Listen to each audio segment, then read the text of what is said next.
All right. Hi, Lisa. Hi, Yvonne. How's it going? It's going pretty good. Good. Yeah.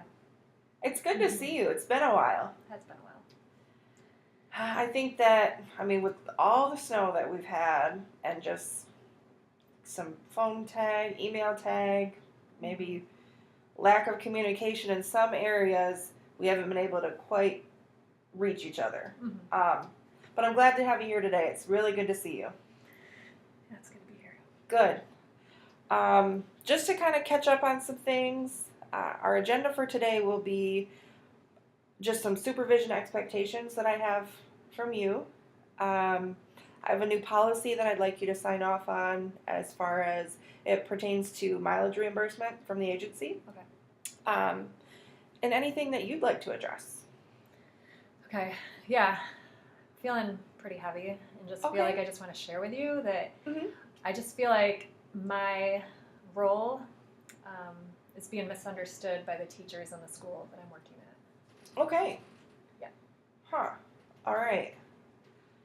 So I want to unpack that more, for sure. Okay.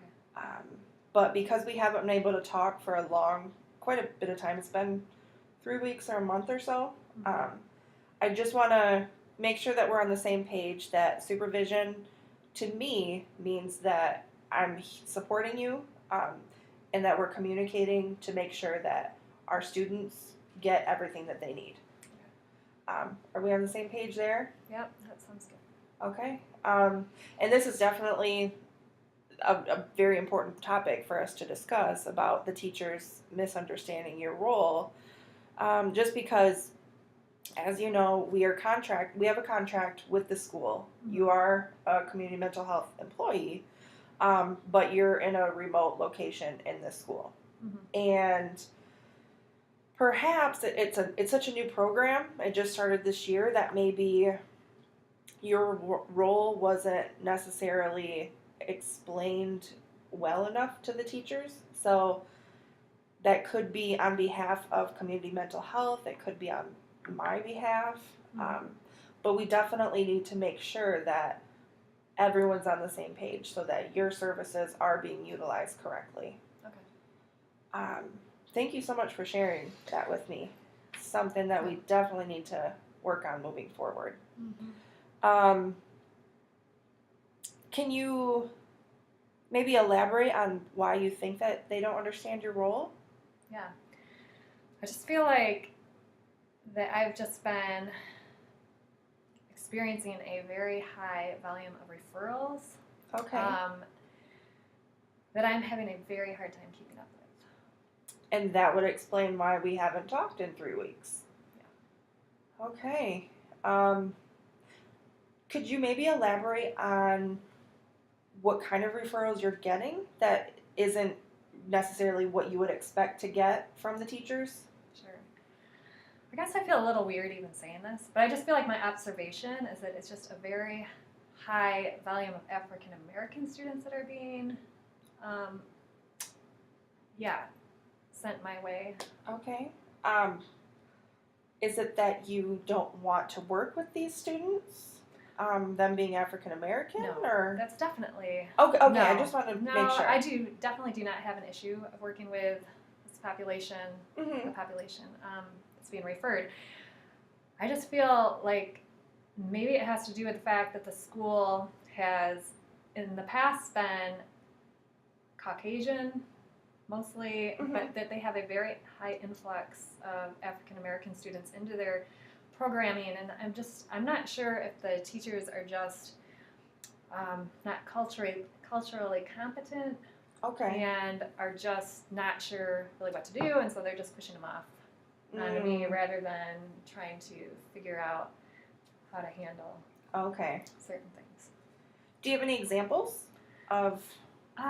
Yeah, I just went off the top of my head. It's just as far as a student that was an African American student that was referred to me that was just wearing dirtier clothes. But the teacher was just stating that the student has been neglected and they're very concerned about the neglect, and when there's no other indications of neglect. Well, you're definitely not a CPS worker. and it Right. sounds like that's what the teacher was trying to make you to be. Mm-hmm. So we'll address that for sure. I appreciate you for bringing it to my attention for Mhm. sure. Have you done anything as far as trying to educate teachers or I've not. no? Okay. No. Well, thank you for bringing it to me. Mhm. And I wouldn't expect you to do all of that on your own Mhm. because you're part of community mental health, and we are contracted with the school. We need to make sure that everyone is getting what they need, and especially the kids. Mhm. So maybe we could draft an email just to maybe do a refresher on what. That'd be very helpful to get your input. Definitely, on how for to do sure. that. And then once we are able to get that email out, hopefully your caseload will go down, Mhm. and we'll be able to make sure that you are able to be present in supervision and we can communicate better. Mhm. Yeah, that would definitely be helpful. Definitely. And then one last thing, the agency is giving you a 3-cent raise on your mileage reimbursement. All right. If you agree, I'll just have you sign off on All that. right. Yep. So moving forward, we talked about my expectations of supervision, your expectations of supervision. We addressed how to go about making sure that your services are being utilized correctly, and we talked about the mileage reimbursement. Yes. So I will go ahead and draft that email, and we will communicate and make sure that it says everything that we need it to say, and we'll go from there. Okay. All I right. appreciate your assistance. Of course. Thank you so much, Lisa. Yeah. Glad we could meet. Thank you.